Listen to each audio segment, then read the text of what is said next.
I see you found our little hiding spot in the universe. Don't get too comfortable. This is a place where you will find those with an experience that's out of this world, or possibly deep within your life.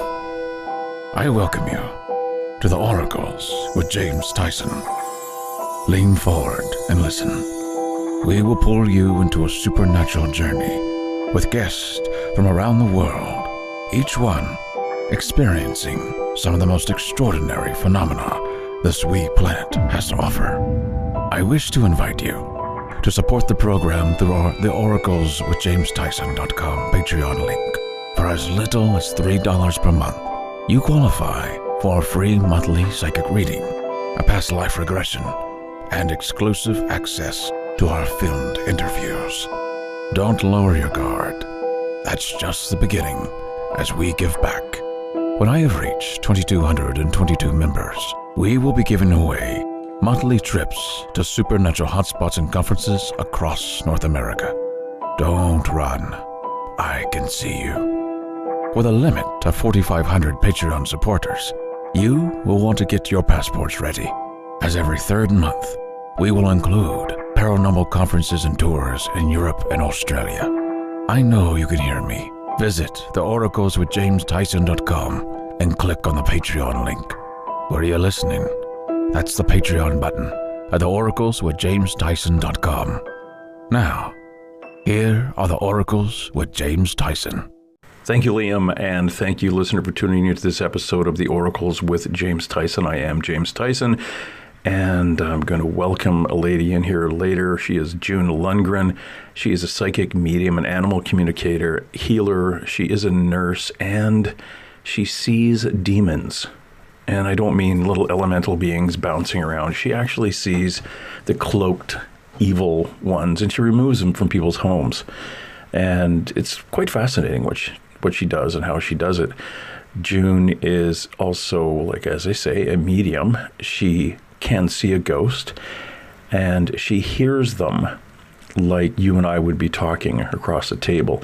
A lot of mediums get information from spirits, the non-dead kind, and also the relatives who come through and come down and want to say something to their loved ones.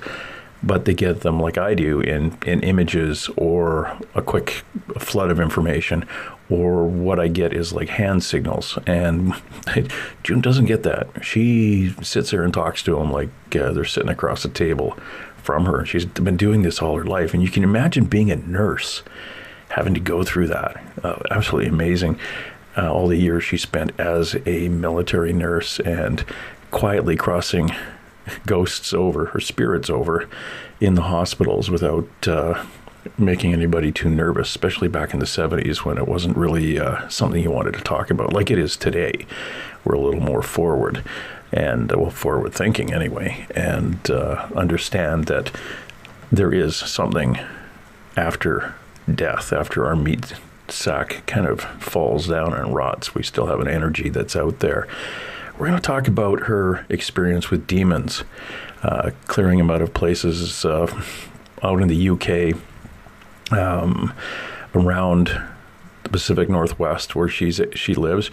Lives in a town, Oregon City, Oregon, and I met her actually down at the Oregon coast not too long ago, and at a ghost conference, the Oregon Ghost Conference down there, and very, very fascinating what she and her team do going into people's houses. A lot of times when they go in thinking, well, I got a demon in here, it's actually just a cranky-ass ghost.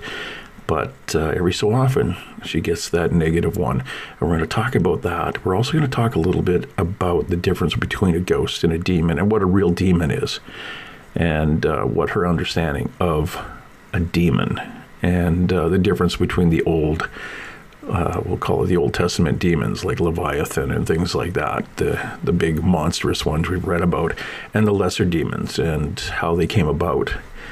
What else are we going to talk to her about? We're going to talk about maybe a little bit touch on aliens. We're going to touch on a lot of ghost work that she does, and her philosophy on how to deal with them. And she doesn't charge anything, like a good clearing woman and team should. You just want to charge somebody for clearing stuff out. Maybe, I think we're going to talk about this, we're going to talk about maybe throwing in a little bit of gas money or donating a little, like $20 to cover the batteries that we use going in and doing the ghost hunts and things. But June, amazing young lady. She is, like, as I say, she's an animal communicator. We're kind of skipping that. The nurse part of it, man, oh man, the being a nurse and being this intuitive and being able to see what she can see, it's very, very I don't think I would like that as much as she has. But the seeing the demons, just that's fascinating. And she's been doing her work for over 40 years. And it's one of those things that as a policeman, I've seen my fair share of ghosts at work, but I don't see them like she does. She's been communicating them with animal spirits and the spirits of humans and angels since she was a child. We also going to talk about a little, she's going to talk about this, and I think it's fascinating, that she actually can step back and the Archangel Uriel will come in and help clearing up and deal with the demons. And that is again, fascinating, absolutely fascinating. And I really think that you guys are going to really like this. And, she comes from a long line of Irish kind of intuitives. She spent 5 years in the military, and that's where she was trained as a nurse, and has been working in nursing still for over 30 years. And she actually died on a motorcycle accident back in, I think it was 1988. So, and if you know what goes on with this show, you'll know that most of the psychics that I'll have on here we talk about their death, and what that is. It's basically a little bit of a tune-up or an upgrade to their software to move on in their skill set as a medium. And it's absolutely incredible what she's been through. She has written a number of books, and we're going to touch on those. She's written a couple of romances, but she's done a lot of books on paranormal. And she's got another book coming up. It's called Demon Seekers, The Journey Begins. And she's also the founder of Ghosts and Girls Paranormal International. And you can find that you could Google Ghosts and Girls Paranormal International, or look it up on Facebook. She's also appeared on television shows such as Ghost Adventures, The Graveyard of the Pacific. When the guys were up in the Pacific Northwest, they got a hold of June, and she went up there and kind of poked around. And if you ever saw that episode, that's our June out there dealing with those guys. At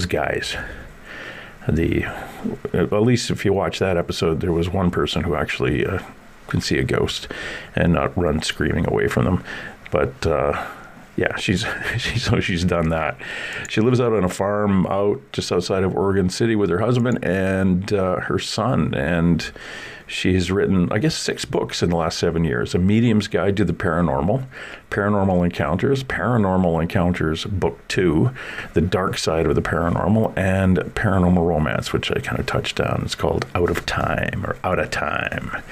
And she wrote that using a lot of her real life experience in the paranormal and as a medium and paranormal investigator. So without further ado, because I'm doing the entire show myself right now, it's time to bring on June Lundgren. June, thanks for coming out. Thanks for having me on. Oh, it's great. We talked about a year ago when I was on my other show. You have a few things new. I saw you at the Oregon Ghost Conference in Seaside, Oregon. Actually, I didn't see you. We kept missing each other. Time I came down, I ended up, you were out doing something, or you were invisible, one of the two. What is it that a medium does? What is it that you do that's a little bit different in your investigations than a regular medium sitting in an office somewhere and reading cards for people? It's kind of interesting in some ways because I have my own group called Ghosts and Girls Paranormal. Mm-hmm. A lot of people will do their homework, check out from the people, what's going on, what's happening, where is it happening at, or if they're going to a location such as, a public building or an abandoned building, they'll look up, the history of the building, find out any kind of rumors that were said to have happened, deaths that may have occurred, anything like that. I do none of that. When I go cold. I don't want to know anything about what's happened. I don't want to get any history from anybody because I feel that if you go in and you know all this, it's going to color what you pick up. Mm-hmm. You stop and think about it. It's got to color. You say, well, this is Joe Blow because he died here 30 years ago and he's still haunting and, that type of thing.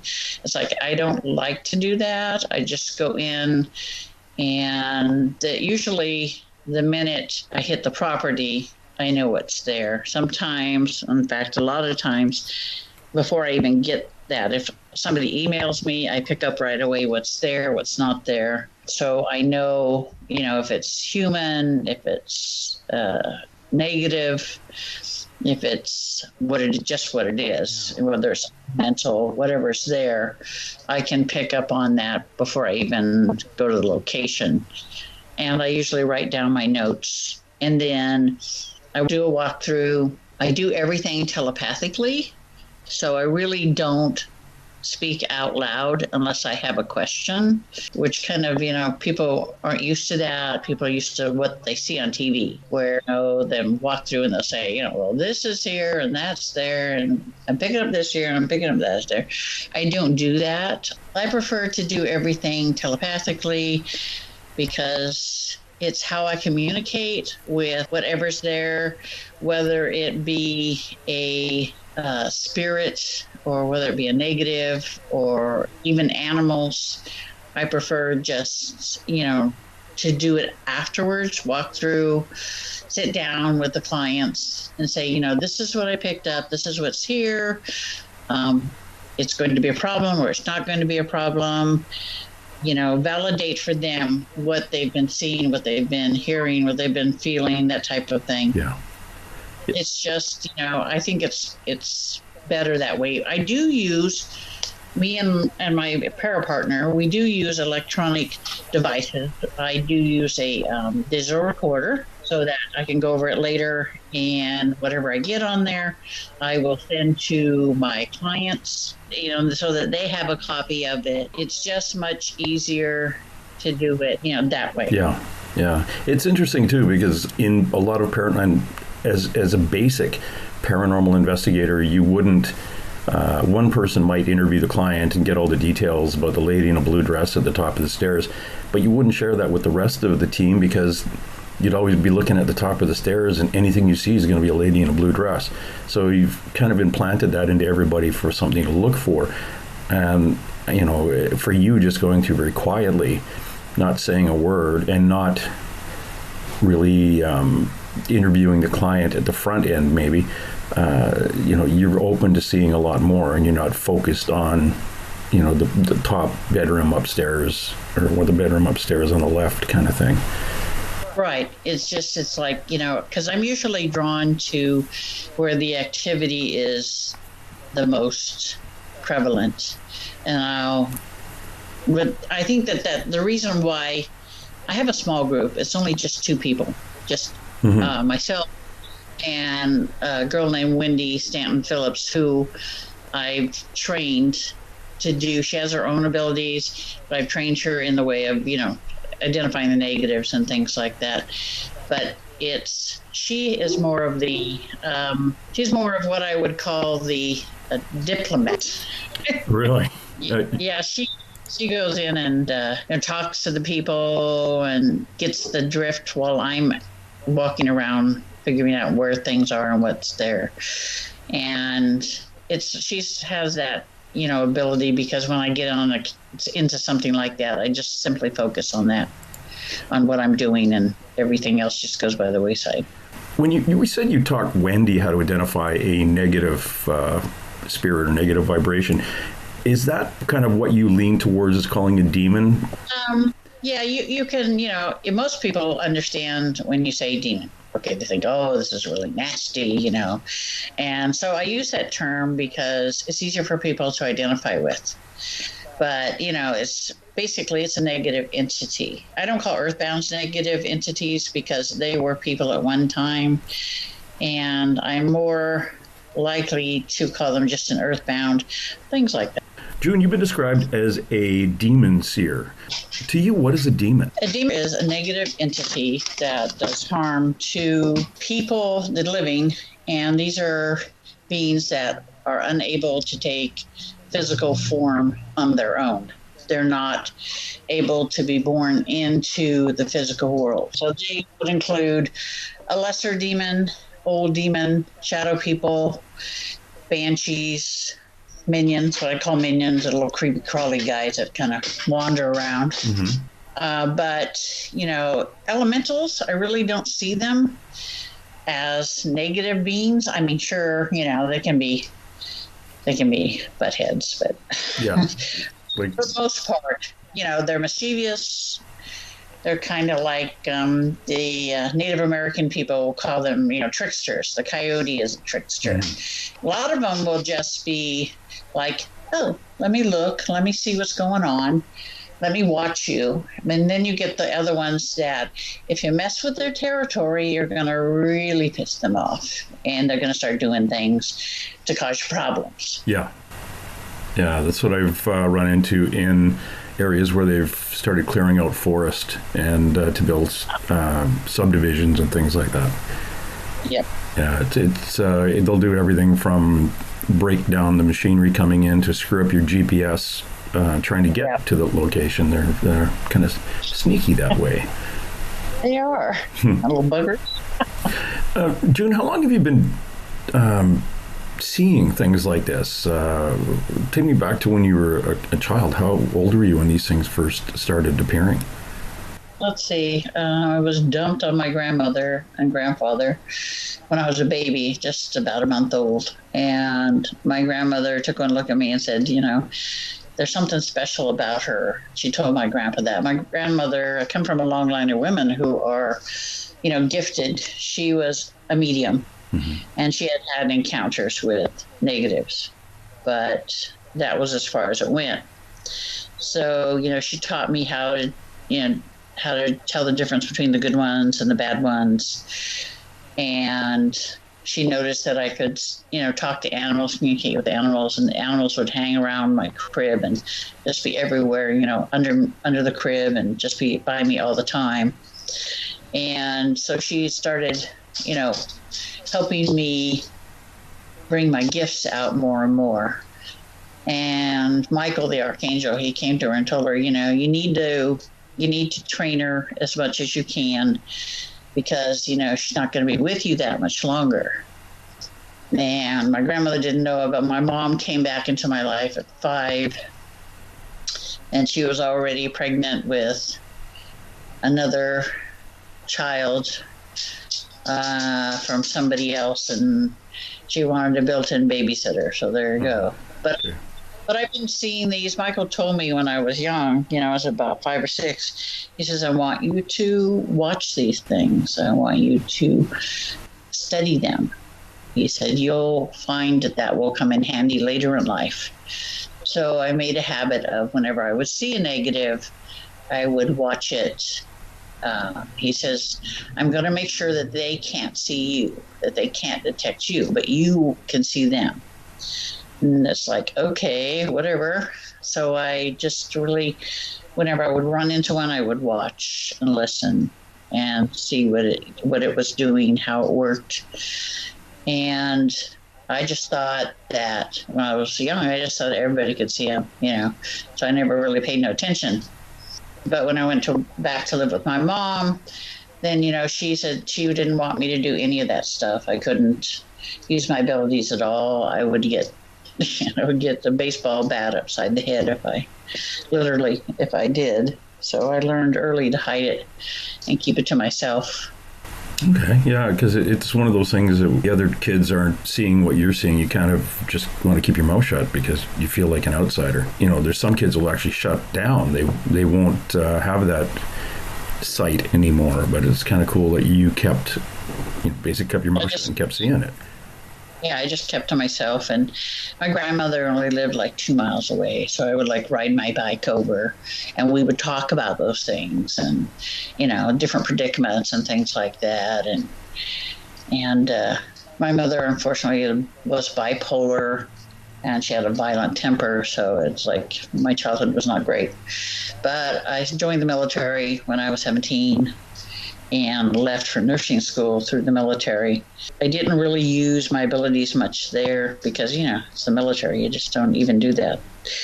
But once I got out and came home to Portland, then people, it was back then, this is before internet, so people would just be word of mouth.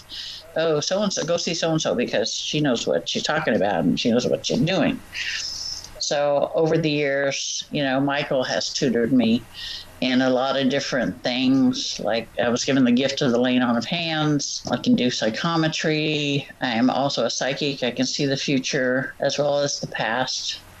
I help people with past life issues, and they keep wanting me to do more and more. So I try to do more and more. In 2008, I started the book, A Medium's Guide to the Paranormal. And I only started that because God said to me, he says, listen, I want you to write a book.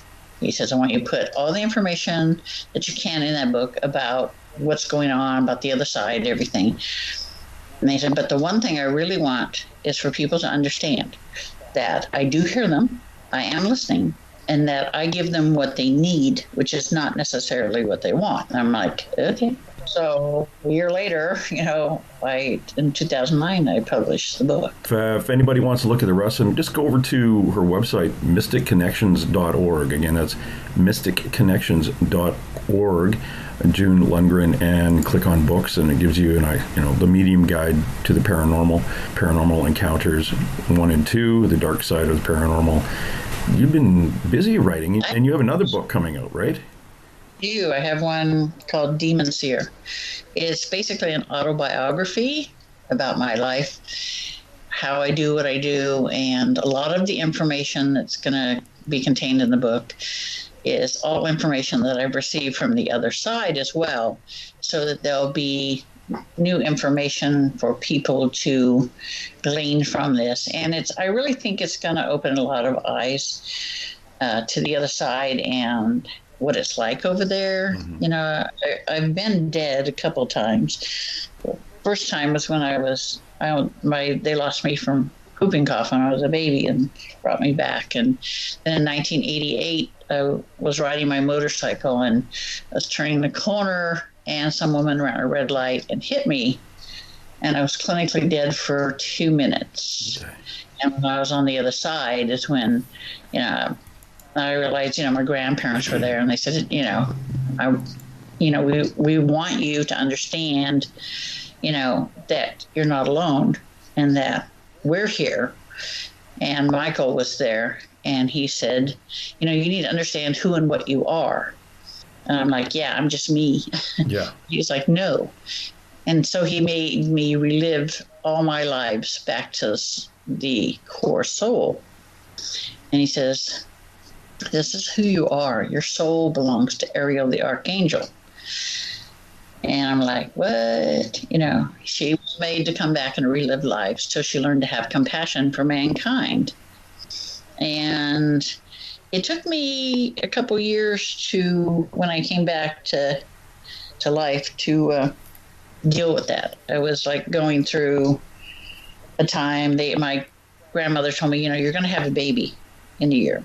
And I'm like, okay. I had just started dating my husband, which is now my husband. Mm-hmm. And then about a year later, my son was born. It's all kinds of things going on. So I was quite busy at that time. Sounds like it. Life is interesting. Well, your life is definitely interesting. And I know from talking to a number of psychics who are very well known for working with the FBI and the police, the number of times they've died in this life. It seemed just like they cross over briefly, they get some information or they get an upgrade to their system and they come back and their abilities are cranked up. Is that what you felt in 88 when you came back? Yeah, God says, I'm gonna increase your abilities, and I'm gonna give you the gift of laying on of hands. And I'm like, okay, And they're like, okay, but you didn't give me a manual on how it works. It's like, how does this work? Yeah, and then that other download comes in or they say to you, you'll know how it works when you start doing it. Oh man, really? Yeah, they didn't even say that. It's just like, here's flat.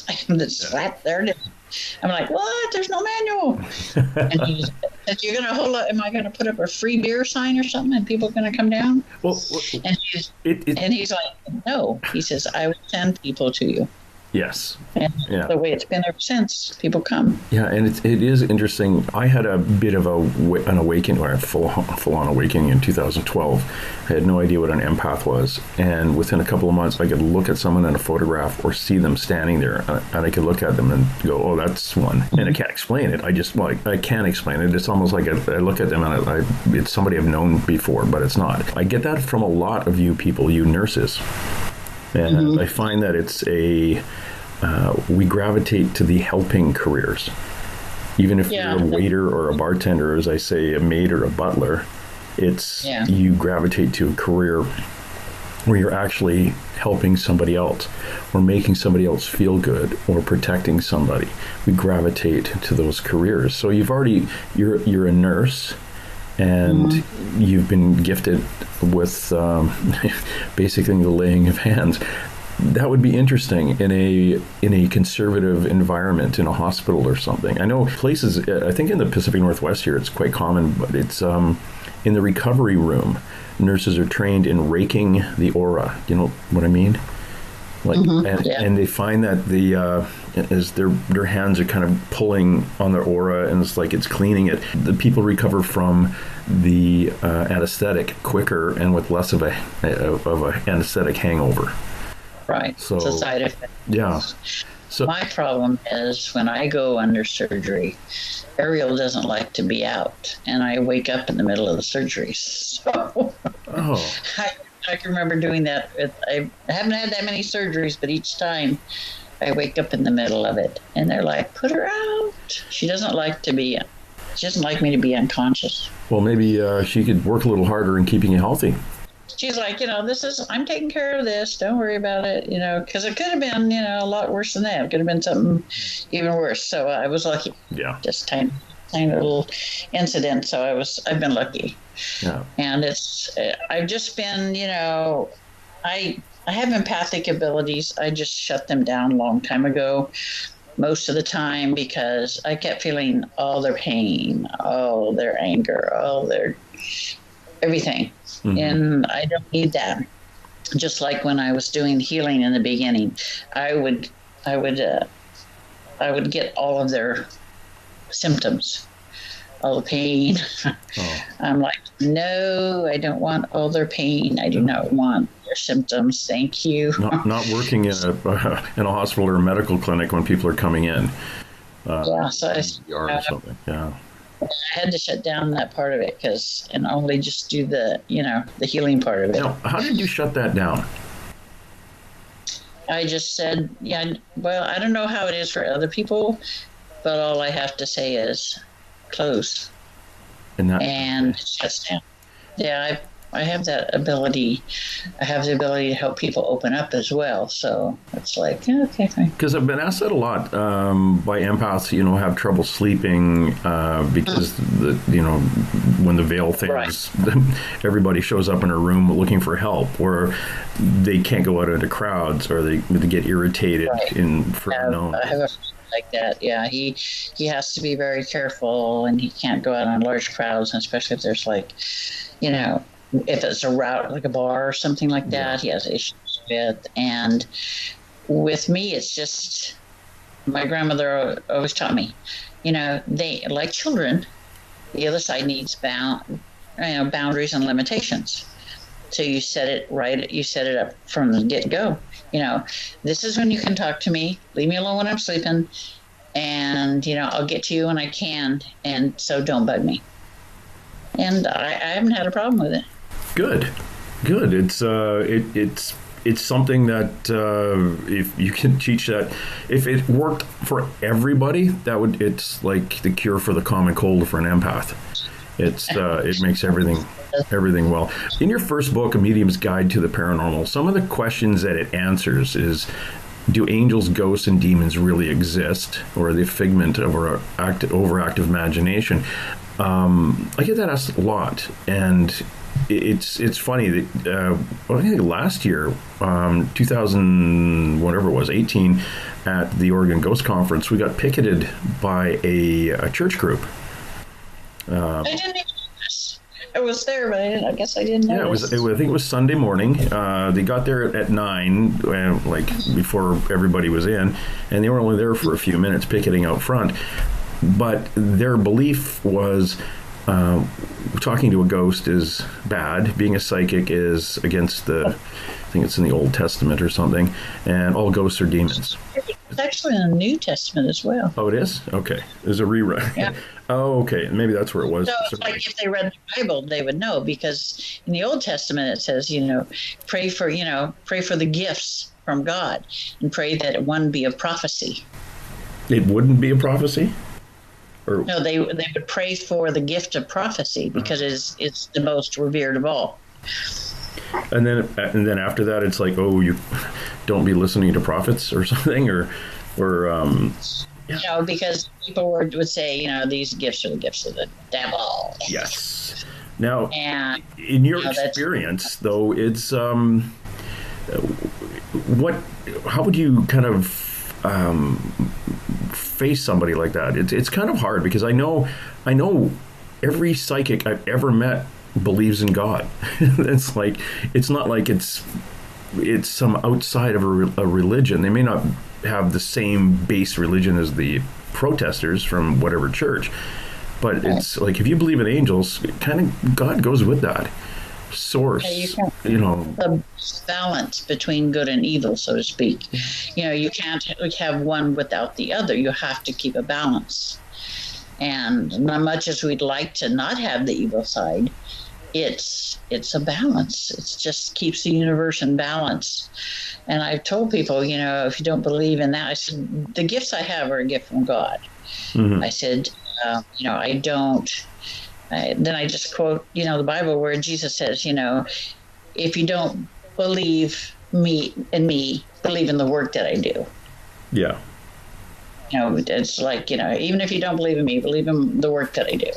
Yeah, the work that is being done is of pure love and light, and it's not with a negative context to it. We're talking to June Lundgren. She is the Demon Seer.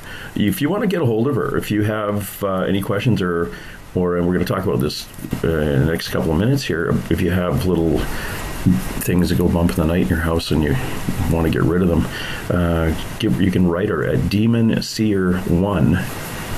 That's demonseer1@gmail.com. You can get that from her website, mysticconnections.org, and demonseer.com. Those are her two websites. You can also look her up, June Lundgren, on Facebook, and see her ghosts, plural, and Girls Paranormal on Facebook. June, now you're in Washington State or in Oregon? Oregon. You're in Oregon? Which part? Oregon City, Oregon. Oh, well, I knew that. Because we were talking about, after I was at the conference, I was talking to Rocky, who runs the Oregon Ghost Conference, about him being in Oregon City and how darn haunted that place is. Honestly, here's something I'm going to throw past you. Before I get into if demons and ghosts and stuff can hurt somebody, but have you noticed that places that are near running water, moving water, along the coast are quote unquote more haunted than inland? Yeah, because of the water is a good conductor. Yeah. I live on a farm, and I'm surrounded by the Clackamas River and the Willamette River. So, yeah. water all the way around. Yeah, see, and that's what I think too, is that it's not more haunted than anywhere else. It's that you can see them more because they can tap into that energy. Yeah, it's like, like water conducts, electricity, same thing. Same, yeah. So, getting back to can ghosts and demons harm you? Well, can they? Can a spirit, let's say, of a dead human, hasn't crossed over, in your experience, can they harm you? Yeah, they can, slap you, they can scratch you, they can even push you, to some extent. Mm-hmm. But, they don't have the strength or the power to do what a demon can do. But they can, they can throw your doll across the room. They can, rake the glasses off the shelf, things like that. Oh, just little dweebles. I've had one walk through me. And I thought that was really cool. And then I had 2 kisses on the cheek, and I thought, oh, she likes me. Then I found out later, the one that walked through me did not like me because I was asking questions and not giving her enough time to answer. And the kiss on the cheek was another spirit altogether. But it was the creepiest feeling. And the little EMF detector was actually going off on my body as it was walking through me. That was the creepiest thing. But it was really cool. They kind of make you feel tingly, Oh, yeah. All I can describe it is like goosebumps on my back and then right through my entire body, like every organ that has a nerve to it or something at it. I could feel it. Have you ever been touched or pushed or? I've been touched. Mm-hmm. I've had a few demons try to push me, but never, of course, been able to do it. But, it's like it happens, but I just, because of what's inside of me, they have a tendency to steer clear. Yeah. And it's just doesn't happen very often. Like I said, I've been touched, but only in a good way. Mm-hmm. I've been trying to, they tried to push me downstairs, but I'm like, yeah, bite me. Don't you know who I am? You can't push me down these stairs. I invited a friend of mine, Aaron Collins, to go with me. He's an ordained minister, and I was going in on a case in Battleground, and it was one that the minute I connected with the guy, I knew what was there. I knew there was an old demon there. I just didn't know where it was until I got to the property, and then I realized that it had been entombed in the ground. And, it's like people think that if it's, entombed or if it's, attached to something that it can't harm you, but its influence is far reaching. So we went in and we spoke to the man and I'm like, it's upstairs, we got to go upstairs because that's where it is. It's waiting for me. And Aaron and his wife were behind me, and the demon tried to push the wife down the stairs, and it grabbed a hold of Aaron's heart and started squeezing. Oh. Then it tried to push me, and I'm like, Well, Darren being, excuse me, Aaron being Aaron being an ordained minister, how did he feel? What did he do to kind of push back? He started praying. Okay. Yeah, he started praying. That was his first introduction to going with me to do a removal. Because I know he used to be a tour guide at the Portland-Shanghai tunnels, the underground there, and holy smokes. I removed demons from there 4 times.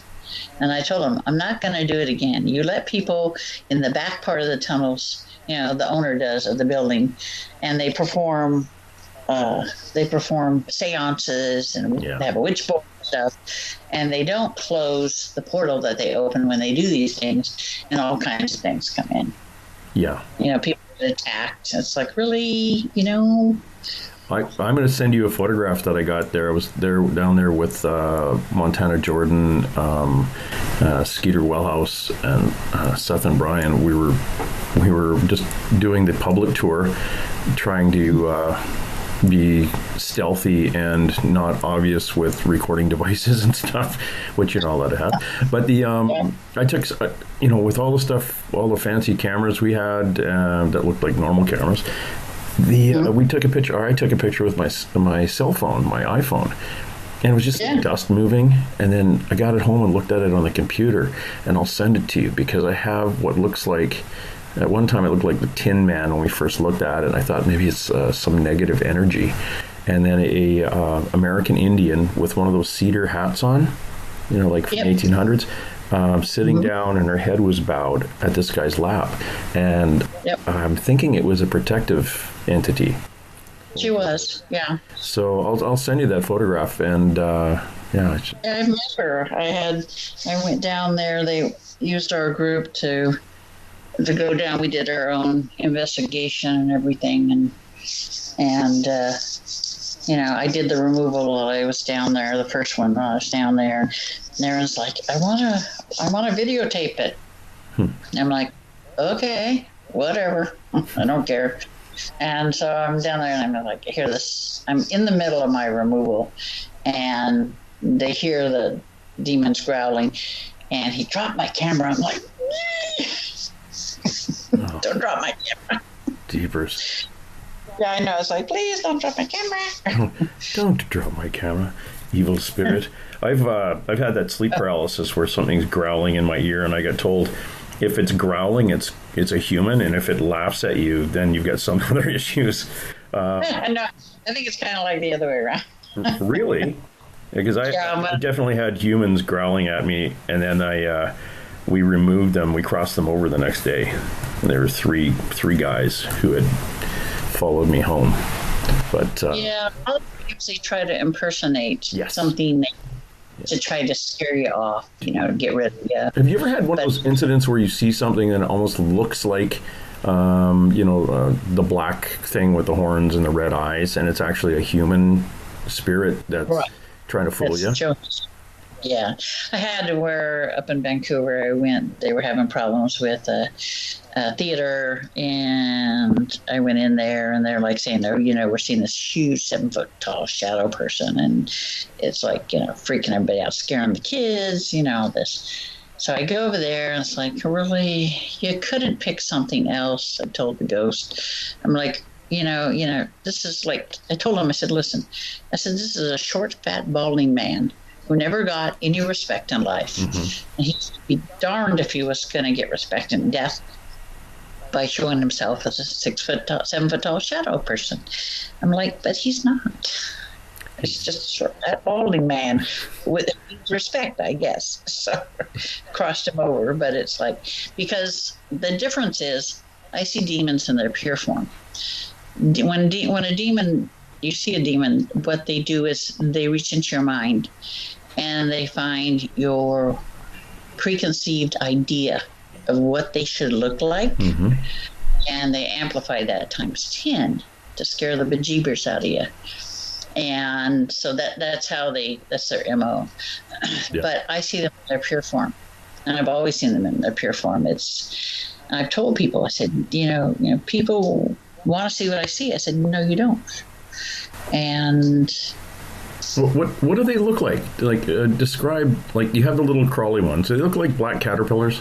When I see demons, I see them in their pure form, which means I don't see them as a preconceived idea. I think it's because I've been seeing them for so long that I see them basically raw.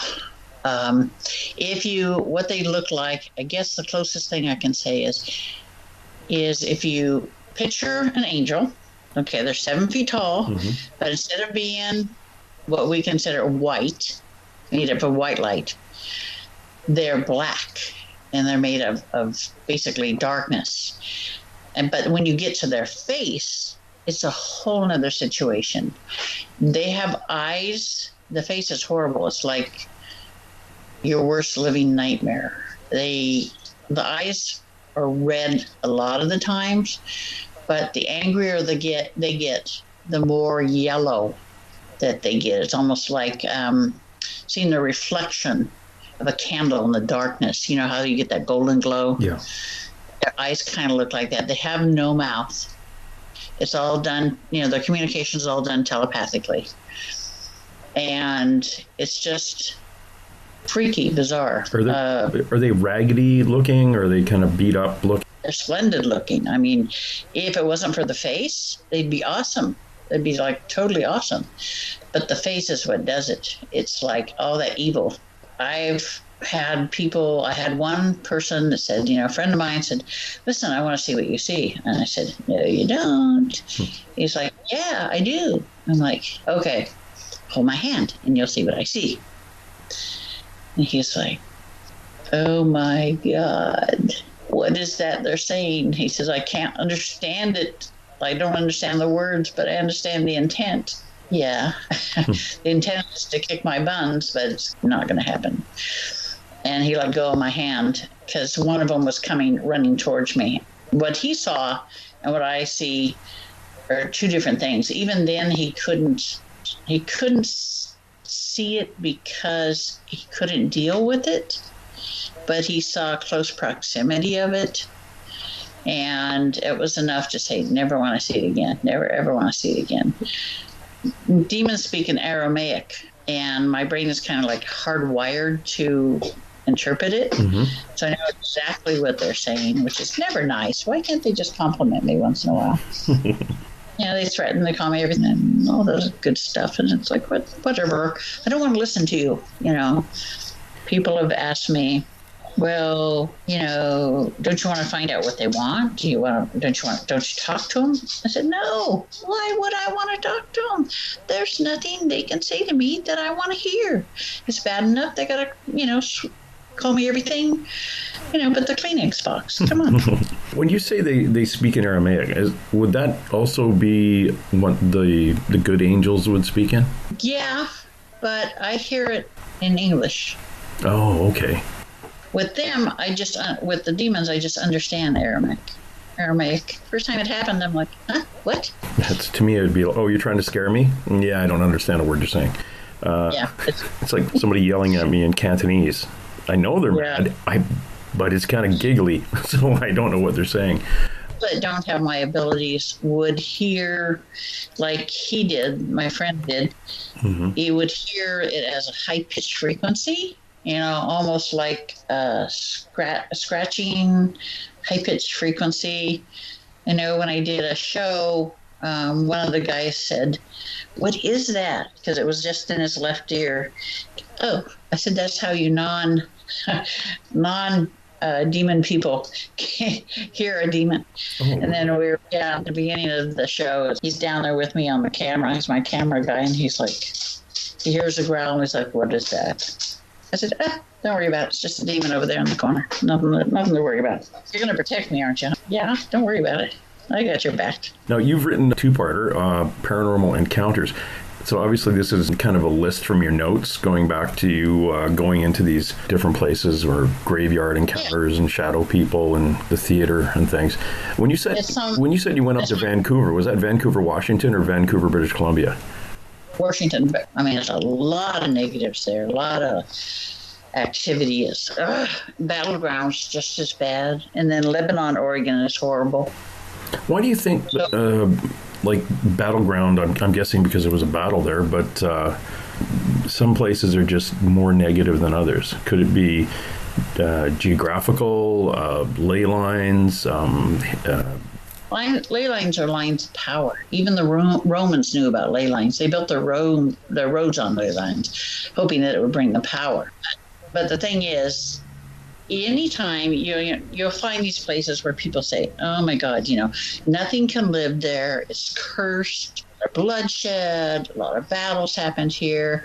They even built a stupid prison there, for God's sakes. It's like nobody ever wants to live there. It's horrible. I found out when I went to Battleground, because that old demon that was entombed in the ground up there, I asked him when I got a hold of him, and I said, why are you entombed in the ground? That's stupid. He didn't want to tell me, and then Michael made him tell me. He said he went against Lucifer. He was given an assignment. He decided to do it the way he wanted to do it and not the way Lucifer told him to do it. And so Lucifer was pissed and entombed him in the ground. So it's kind of like any place that you find that's like cursed like that, you're going to find a demon in the ground. There's a rather nasty one under Alcatraz. And when I was there last May, I'm just going to leave you there under entombed. I'm not even going to let you out. Well, if you do let them out, it's not like they're, hey, thanks very much, I'm going to a happier place. They're just going to get back to work being jerks. Yeah, but usually if they're entombed in the ground, Lucifer's going to make sure that they regret ever getting out of it, because most of them end up, the two that I've removed that way have been killed. They no longer exist. I'm like, hey, not my problem, I send you back where you belong, and Lucifer has fun. There you go. Not my problem. So you can kill an angel. Oh yeah, you can kill a demon. Well, I guess you could. Yeah, they were at war with each other, so. Yeah, I've done it before. It's just a matter of, with Ariel comes forward. When I do removals, Ariel comes forward, and the physical consciousness is pushed to the back. I can see everything that's going on, and it's my body and everything. But she comes forward. People say that my eyes turn white, and my face changes, and my voice changes. They start screaming the minute she comes forward because they know who she is. Mm-hmm. I like to keep her, in check until right up to the moment when I'm face to face with it. Then I'll bring her forward. That's their problem. Sean Whittington, the Reverend Sean Whittington, you familiar with Sean in Las Vegas? Sean says he will go and kneel at the front door of a house before going in. They have a demon problem, and he can hear them screaming because they know he's there. Yeah, they know. And he says, but his wife, he can see them and hear them. His wife can see ghosts. So she does kind of the one thing and he does the other thing. It's very, very, it's uncanny. You people that can see demons. It's so natural because I've done it all my life. And people ask me about it. And it's like, they're like, aren't you afraid? I said, no. Why would I be afraid? If you have fear, you can't do your job. You can't fight them. You can't win because they know you have fear. They know your weaknesses, and they move in for the kill. You'll never get it. You'll never get it removed. You'll never get it out, of the person, whatever. And you can't. You have to have absolute confidence in your faith in God and the fact that you can do this because God's giving you that power to do it. You just go in and you do it. Do you think everybody has the ability to do that? No. I think that the power of prayer is a huge thing. It is your first weapon against negatives.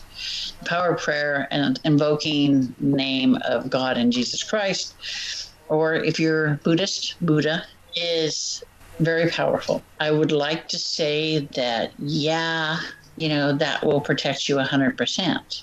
But if you're dealing with an old demon, which they're very powerful, I would have to say you'll just piss it off. Yeah. When you say the old demons, like the fire and brimstone, Old Testament, like Leviathan and all those.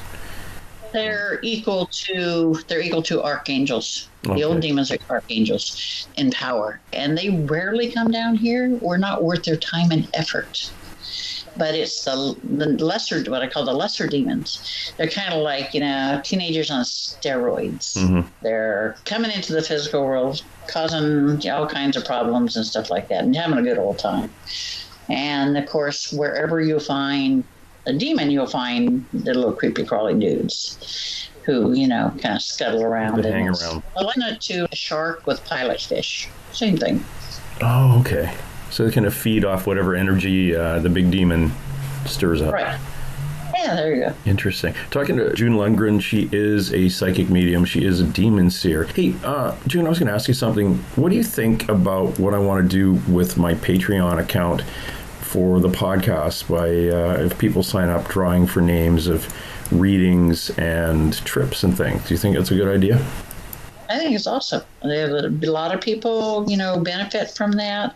I think it's a really good thing to do. It's a lot of people want to experience things, want to get a reading, want to go to haunted places, and this is a way for them to do it. Yeah. I was talking to a friend of mine he's wheelchair bound, and he said, yeah, I really wish, if you drew my name, what would happen? I said, well, duh, we'd build a trip around you. Don't worry about it. We'll definitely get accommodations and, when vehicles and everything that's can handle a wheelchair. It's not a big deal. It's if and for my listener, if you like what you're hearing and you can afford $3 a month, go to my Patreon account on the oracleswithjamestyson.com, click on the Patreon account and get your name in there, because we're going to start drawing those psychic readings, those past life regressions, and those numerology readings when we get about 20 people, and we're hoping to fill up by the end of the year. Used to be, like, if you listen to Liam at the front, the alien Liam who introduces us, you'll hear him say at 4,500 people we start drawing for trips internationally. I think we're going to drop that down to maybe only 3,000 people have the opportunity to sign up. At 2,222 people, we'll pull trips for, if you live in the UK, we'll bounce you around the UK, maybe over to France or Portugal. Really good UFO conference in Portugal every year. If you live in Sydney, Australia, we'll bounce you around over to New Zealand, a couple of really good haunted places over there, or vice versa.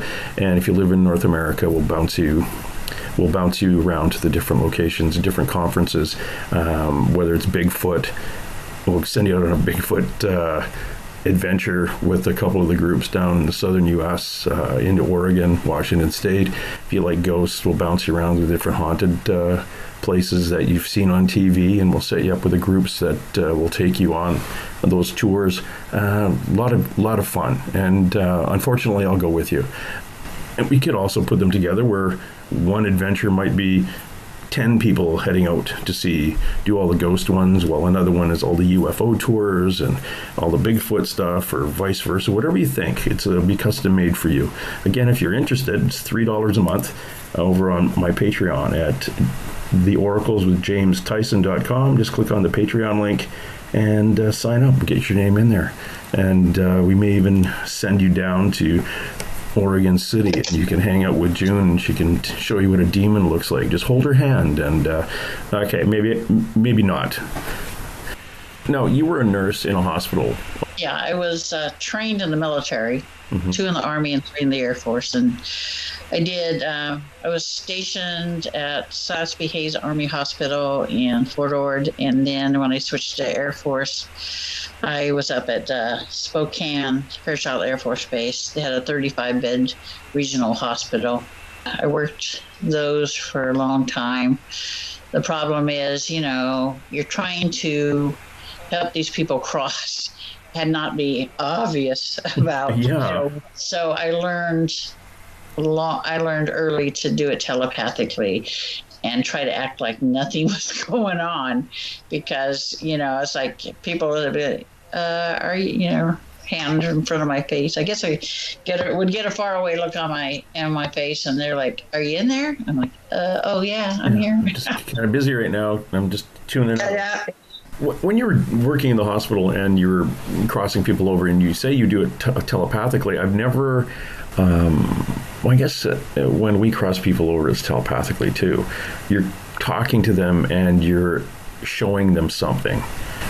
Right. And you're talking and saying it's going to be okay. Don't worry about, if you coveted your neighbor's wife, you're still going to be okay. You can cross. When you cross them, go through what you see happening with the individual. Oh, so when I went up to the graveyard in Oregon City, Mountain View Cemetery, by accident. My sister-in-law says, "We're going to go on a ghost tour." I'm like, okay, as long as it doesn't go to the graveyard, I'm fine. Because whenever I go to the graveyard, spirits come. Because oh yeah, she's here. Let's spread the word. Ghost to ghost, So I get there and I'm like, oh no. So I get there and there's 30 or 40 souls there, and they're all I'm like, okay, so how many of you want to give messages to loved ones? And they're like, about 80% of them raise their hand. I said, okay, put your hand down. Said it's not happening. Unless you have your phone number and address for me, it's not happening. I said, how many of you would just want to cross? And they're like, ooh, they all did but one guy. And it's like, whatever. So what I do is I form a white light tunnel in my mind, and I project it to them. And they go and they make a beeline for it. Okay. And then once everybody's going that's gone, I just close it again. It's like, okay, door shut. I'm out of here. Yeah, that's a good one. We have run into things because we do this too. And for the listener, June does this, especially the negative things, when you've got negative stuff around, and you give her a call and write her, or go to the website, the demonseer.com or mysticconnections.org, get a hold of her. She does this for free, but would really like a little bit of a tip or a donation afterwards just to cover gas. And if you're bringing electronic equipment, I don't know if anyone's ever seen this, but boy, do we ever go through batteries. They'll drain batteries, and that's no fun. So I wouldn't mind a little bit of a donation if she shows up, and it's a nice bit of karma if moving a bunch of negative entities out of your house and at least covering a little bit of gas money to get there.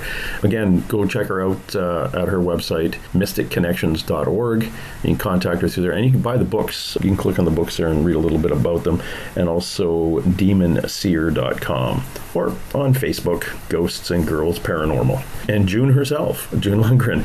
I just thought I'd throw that in there because I know a lot of people might want you to show up. Now, if you basically crossing these things over, and you do it very, very quickly, can you do it remotely? Can you kind of show up Saskatoon, Alaska, and kind of focus in on someplace and see what's around? Yeah, I remember 2017, I went to England for the first time. And there's I would go over there, and a friend of mine, Florida, says, she just called me. I said, I can't. I'm in the UK, She said, oh, well, there's this woman over there in the UK that really needs your help. And she's like, here's her name. See if you can contact her and help her, because she has a demon in her house. So I sent her a message on Facebook, found her, sent her a message, and then went off to the Tower of London. And when I got back, I got a message from her, and she says, I normally don't do this, but do you think you can help me? And I said, well, just send me a picture of the place. And so she sent me a picture. I looked at it, and I'm like, oh, okay, so I know it's there. Okay, fine. I told her, I said, listen, I'm going to go down and do the treadmill. I said, I'll do it while I'm on the treadmill. And because she was like 3 hours away, and I had no way to get to her. I go down the treadmill and I focus on the picture and remove what's there, which was an older demon and a couple of the lesser ones. This location, of course, I didn't know anything about location other than what I picked up when the demons were cursing at me. It was a medieval women's prison for witches. Lovely. Yeah, it's called the Cage. It was one of the most haunted locations in all of England. I'm like, not anymore. It's haunted, but not by demons. So she calls me. I call her and said, okay, it's done. She's like, well, I have Chris Fleming coming. He's an American, and he's going to walk through, and he told me he doesn't do negatives. So you better rewrite, basically, is what she's saying. So he goes in evidently the next day, because she calls me after he went in. She says, there's nothing left. I'm like, yeah, I do good work. Come on. He said, there's absolutely nothing left. I'm like, yeah, well, I cleaned it out. What more do you want? Now, when you say clean, you cleaned out the demons, but there was still most likely ghosts of the women that were still around? Yeah, they're ghosts. Not really the witches per se, because most of them had moved on. But it was once the demons were gone, the souls that were trapped there could move on, and they did. And this is a little like hamlet. It's called St. Osyth, and it's a very small town, and they would take the witches down and hang them in town square. Yeah, they didn't burn them, they hung them. In your experience talking to dead people and dealing with ghosts and things, what is the negative, or why are people afraid of witches? I think it's just they've been vilified, over the centuries. And, they were always saying, they were saying like, the plague was caused by, a witch, all these things were brought on by witches. They had to blame somebody and something. So they vilified the quote unquote witch, when in reality, most of these women didn't even have psychic abilities, let alone, practice the dark arts. Mm-hmm. You get that mob mentality going on. Oh, yeah. And everything gets blamed on them, or like blaming it on the devil. Oh, it's all the devil's fault. I spent too much money, but it's the devil's fault. The devil made me do it, It's, people just, and I've noticed that people, when they have a haunting, they automatically assume it's something negative. When 9 times out of 10, it's just a spirit that wants to go home. He wants you to know, hey, I'm here. Look, help me to get home. It's not a big deal. And I'll know that right away the minute I make contact with the person, if there's anything negative there or attached to them or anything like that. And I'll tell them straight up, there's nothing negative here. It's an old woman. She wants to stay. She likes it. Let her stay. One of the reasons I asked that is a friend of mine spent Halloween last year. She went to Salem, Massachusetts, and went to the Satanic Church at midnight, and made wrote kind of like, this is my to-do list or a wish list kind of thing, and put it into whatever they put it in there. And I thought, that's kind of opening a door to a bunch of, because I'm not familiar with the Satanic churches and things like that. Would you recommend people do something like that in your experience? Not really. No. Because it just, like you say, it just opens the door. Yeah. It's kind of like if you see a negative, or what you perceive to be a negative, like demonic, you see a black mass, whatever, shadow person, whatever. If you completely ignore it and do not say, oh, look, there's this, then you're fine. Yeah. It's, they're like, whatever, and they move on. But the minute you acknowledge it, you make it see you. And I don't really think people want them to see them. By doing things like that, it kind of, 99% of the time may never happen if you do something like that. But do you want to be that 1%? Yeah, no. Because a couple of the people that I've interviewed are actually, they're kind of, I shouldn't say Satanists, but they study the negative, the occult and things like that. But they're very positive human beings. They're empathic. They're like mediums in their own right. But they kind of find the occult and things very, very fascinating. And I'm always worried that they're going to do something that, open a door and something they can't shut. Yeah, see, that's the problem. You get people that mess with it and do spells and stuff like that, the incantations, rituals that were meant to conjure. And, I've come across people that have done that and then regretted it and said, can you help me? They don't tell you straight up, I conjured this thing, I screwed up. But the minute I'm in connection with the negative, first words out of its mouth are, I can be here because I was summoned. I don't care who summoned you. Yeah, I had, I don't know if you know Karen A. Dahlman, she does the Ouija board, and I've been in locations where there was some real negative humans in there because some kid with a Ouija board, she get mad at me for saying it, Ouija board 30 years ago brought some Yahoo in, and the guy's trapped in the house. So we've crossed those guys over, and that's why I'm always afraid of people opening doors when they're not really prepared to open those doors. You have to, every time you do anything like throw down the tarots, playing cards, divining rods, pendulum, anytime you do anything like that that is in communication with the other side, it opens a door, and you have to be careful. And the way that you hedge your bets is before you even start to do, before you even start to get on the board, you ask for whatever, you ask for God to bless the communication and ask that nothing negative be allowed to come through. And that what the information you get will be for your higher good.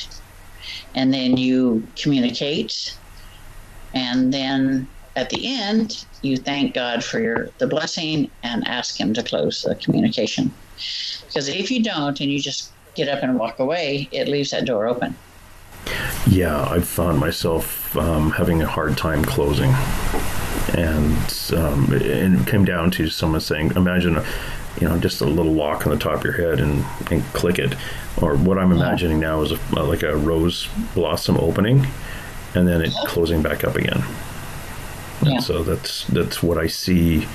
It's on like where my crown chakra would be, or where my hair used to be, up top. And that's how I'll do it. But sometimes I get so excited about this person coming through, and I see them standing beside. I used to do oracle cards, and then I literally went to at one point on a card reading course, learning how to communicate what I'm seeing to the client. I asked a friend of mine just to shuffle about 15 business cards with just plain white backgrounds, and I told her to put 7 down, and I flipped them over and read them. And she's staring at me like, "You reading those?" And I said, "That's just something to focus on." Now I can stand. I can sit in front of you, take a deep breath, and I can see your grandmother standing by in your case, your left on your left side, and your 4 angels on your right side. And the third one over is very, very tall and blue. Do you see that? Oh yeah, they're with me out the Legion. Yeah. Your third one from your right out of the 4 at the front is very tall and blue. Yeah, that's Michael. That's Michael? Okay. And then your grandmother, I think, is on your left side. It's a mom's side of the family anyway.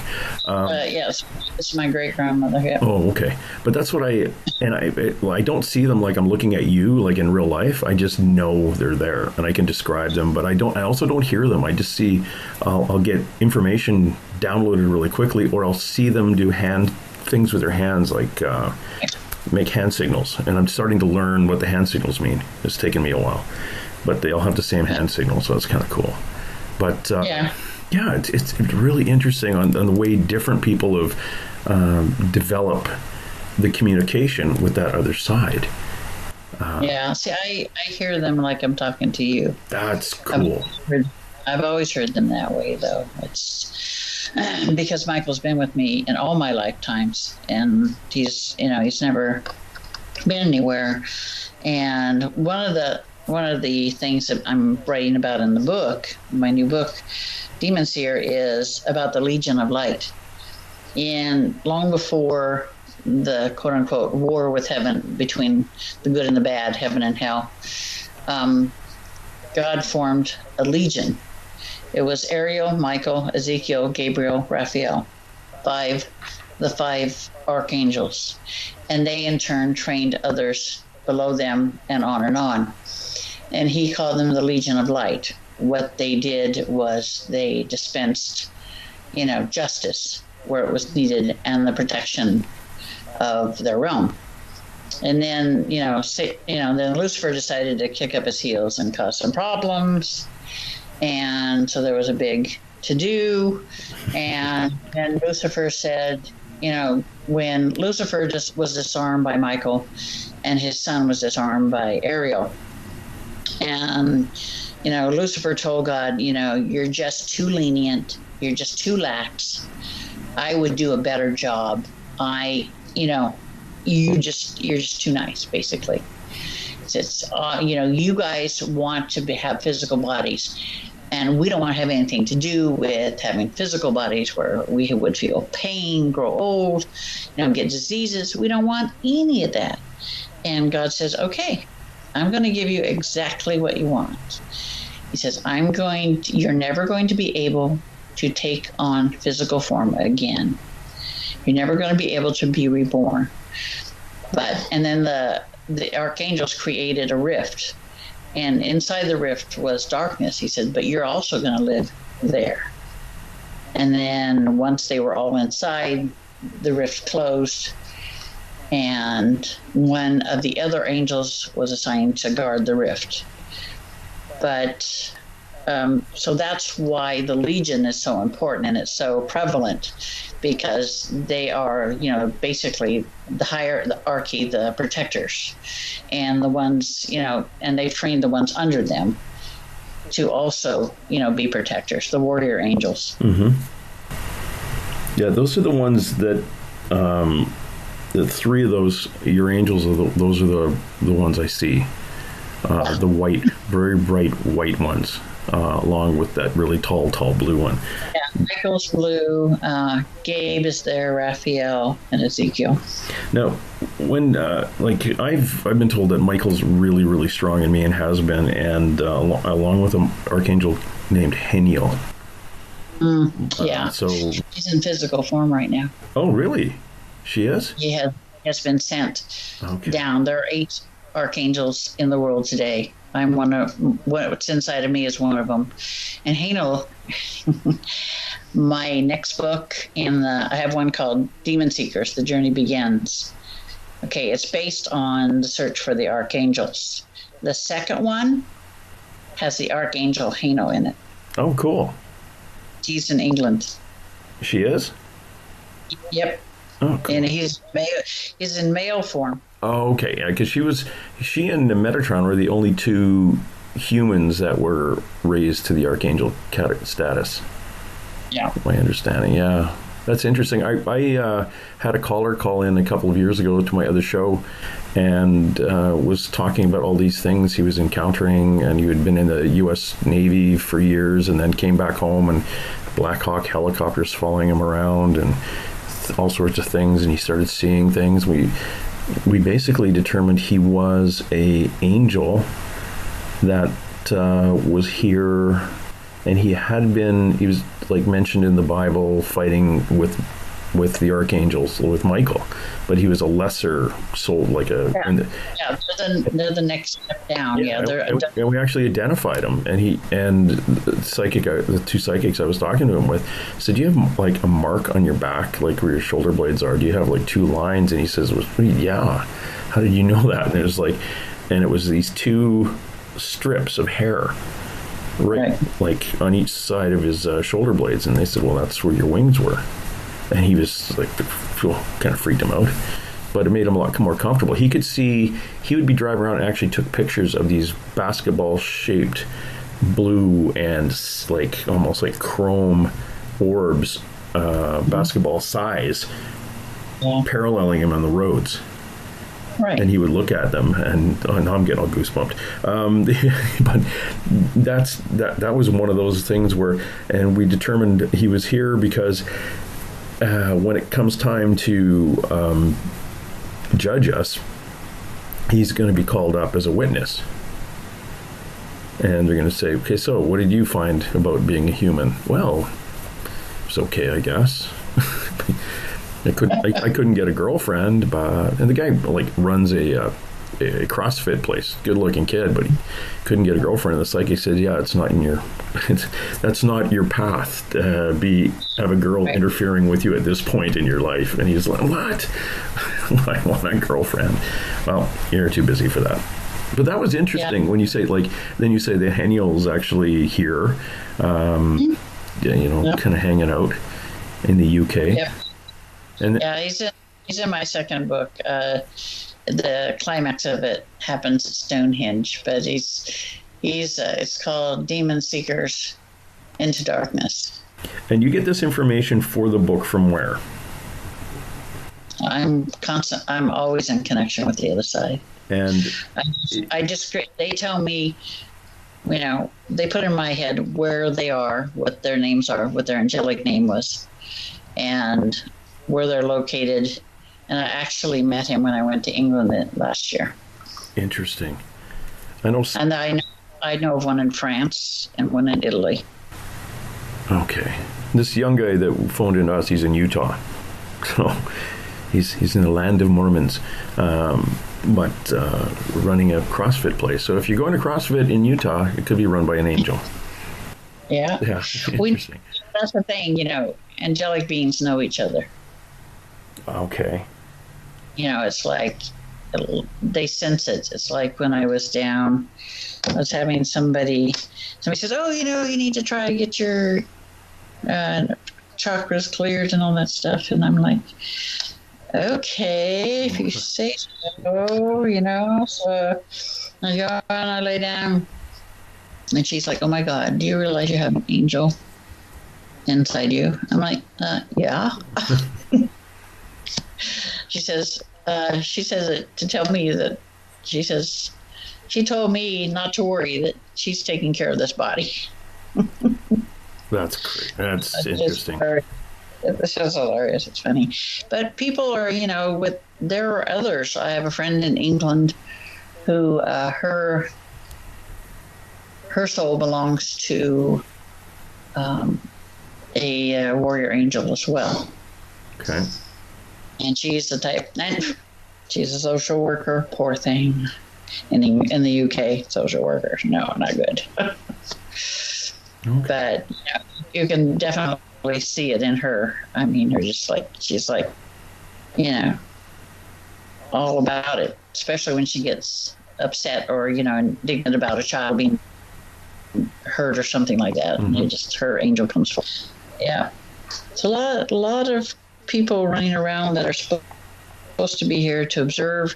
They're supposed to be here to help. Okay. And there's also probably a lot of the other ones trying to get in everybody's way. Oh yes, unfortunately there is. And not only the darker ones, but the rest of a lot of just humans who don't understand things. Oh yeah, they're a pain in the rear end. It's like, really, guys, give me a break. It's like, people are their own worst enemies. Oh yes. Fortunately, it's like God said. He says, you know what? Everybody blames me when something goes wrong. He says, I have nothing to do with it. I don't have to. He says, you guys can screw up all on your own.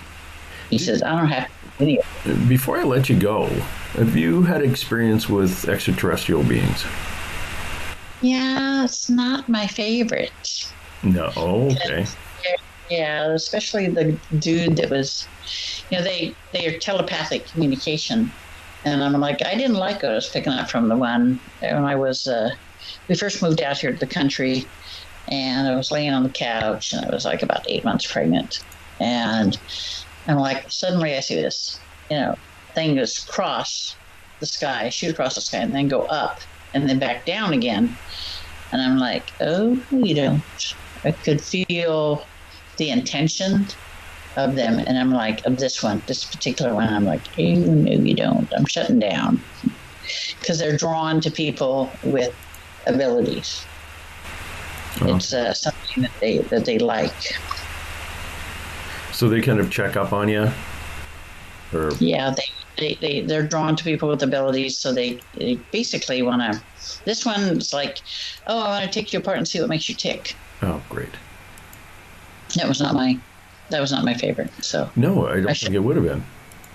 No. Yeah, that's crazy, because that's you'd want to stay away from the ones that, oh, you're quite high vibration. Let's see how you work. Yeah. Well, let's hope they don't do that anymore, because there's a friend of mine, Samantha Mowat, who has been, she, I think it was just a year or so ago, she was pregnant again. And, had the ultrasound, and there was a little baby, and woke up one day, and then it was gone.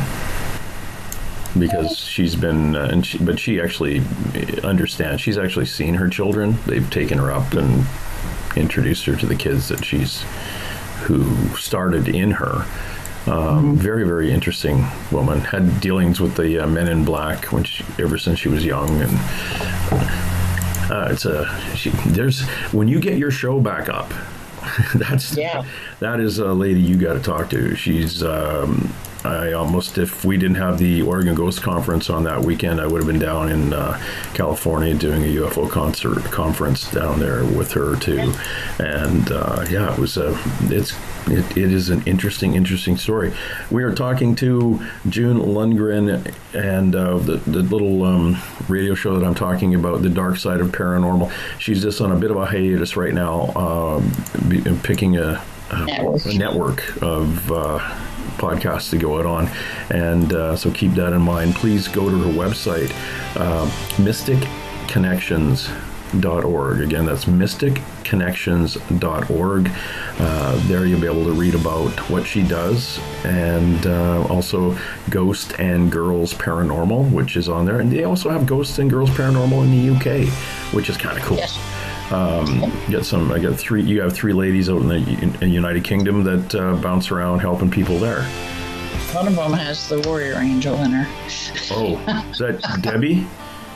Yeah. I'm looking at a picture of Debbie Berman, and she glows actually out of that photo. And you'll see pictures of Debbie Berman, Lauren Charlesworth, and Katie Larby on the website, the mysticconnections.org, or you can go to demonseer.com. Demonseer.com. I'm going to keep throwing addresses at you, so grab a pen.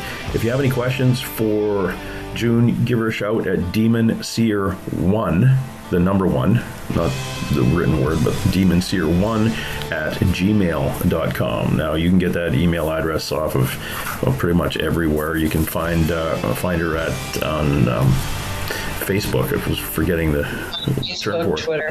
Facebook and Twitter, Ghosts and Girls Paranormal.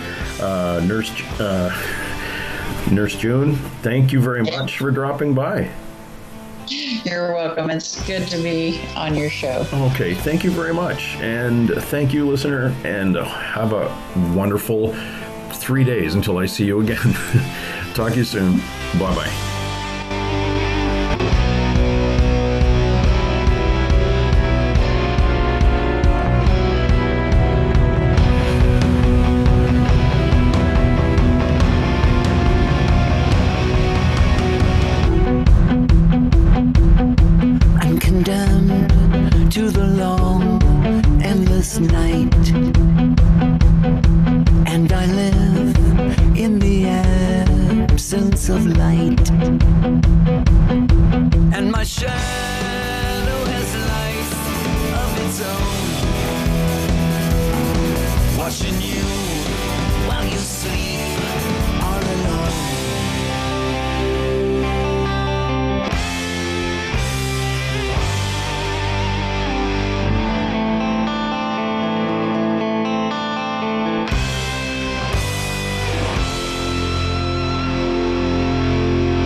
Condemned to the long, endless night,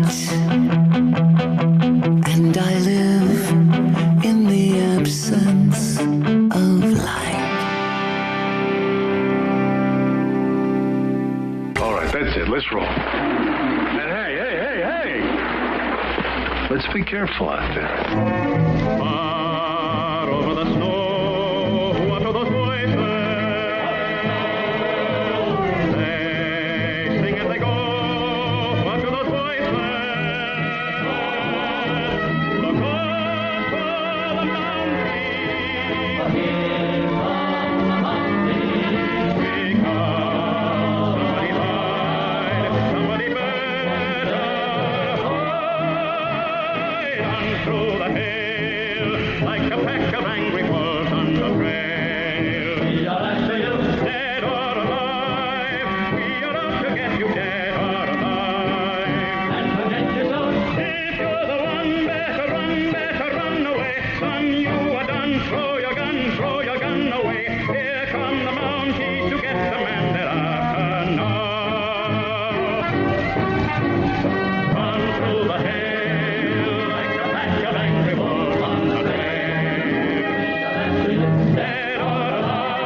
No!